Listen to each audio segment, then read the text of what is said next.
John Me B. Bulyanday, and I'm here to show you what I have learned in our subject.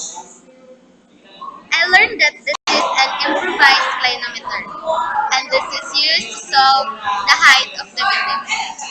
The materials you need in making this is so simple. You just need a piece of conductor, a straw, a 1 centimeter thread, and a 5 centavo coin. First thing you will do is to measure the thread. If it is 1 centimeter, then make a hole in the middle of your protector. It should be in here. It should be in the middle. In here. Then next, you will tie your thread to the 5 centavo coin and then put it here in the hole of your protector. Then you will attach the straw in your protector. You can use a scotch tape or anything that will stick that will make it stick here.